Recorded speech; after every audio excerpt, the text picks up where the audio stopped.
ખેડૂતોની મુશ્કેલી ધોધમાર વરસાદથી ખેતરોમાં જળબંબાકાર, ડાંગરનો ધરુ નાખવાના સમયે ભરાય છે પાણી.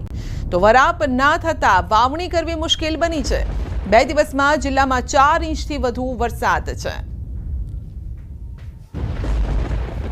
ખેડા જિલ્લામાં છેલ્લા 2 દિવસથી મેઘરાજા ધોધમાર વરસી રહ્યા છે, જાણે ખેતરો છે તે પણ જળબંબાકાર થઈ ગયા તેવા દ્રશ્યો સામે આવ્યા છે. મારી પાછળ તમે જે પ્રકારે અત્યારે જોઈ રહ્યા છો તે પ્રકારે વરસાદ જે પ્રકારે પડ્યો છે, અંદાજિત 4 ઇંચથી વધુ વરસાદ પડતા જે ખેતરો છે તે સંપૂર્ણ પાણીના બેટમાં ફેરવાઈ ગયા છે. મહત્વની વાત કરવામાં આવે તો અત્યારે જે સમય છે તે ખેડૂતોને ડાંગરના ધરુ નાખવાનો સમય હોય છે, પરંતુ વરસાદ એટલો બધો વરસી રહ્યો છે જેના કારણે આ પાણી ભરાઈ જવાના કારણે ખેડૂતો પણ ક્યાંક ને ક્યાંક ચિંતામાં મુકાયા છે. મહત્વની વાત કરવામાં આવે તો આજે પણ વહેલી સવારે ખેડા જિલ્લાના કઠલાલ સહિતના તાલુકામાં 2 ઇંચથી વધુ વરસાદ જોવા મળ્યો હતો. ત્યારે અત્યારે ખેડૂતો પણ ચિંતિત જોવા મળી રહ્યા છે, કારણ કે આ ખેતરોમાં જે પાણી ભરાઈ જવાના કારણે તેમને પોતાની જે ખેતીની અંદર જે વાવણી કરવાની હોય છે તે વાવણી પણ ન કરી શકે તેવી સ્થિતિ અત્યારે જોવા મળી રહી છે. જો કે ડાંગરનું ધરુ પણ અત્યારે 70% જેટલા ખેડૂતોને નાખવાનું બાકી હોય, પરંતુ આ વરસાદના કારણે તેઓને વિલંબ થતો હોય, કારણ કે વરસાદ વધુ પડવાના કારણે તેઓ ધરુ પણ નાખી ન શકતા ખેડૂતો હવે ચિંતિત જોવા મળી રહ્યા છે. ઉમંગ પટેલ, ન્યૂઝ 18 ગુજરાતી, ખેડા.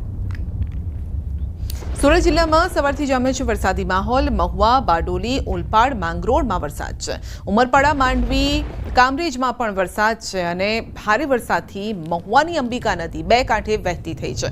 રોડ રસ્તા પાણીની અંદર ગરકાવ થઈ ગયા છે.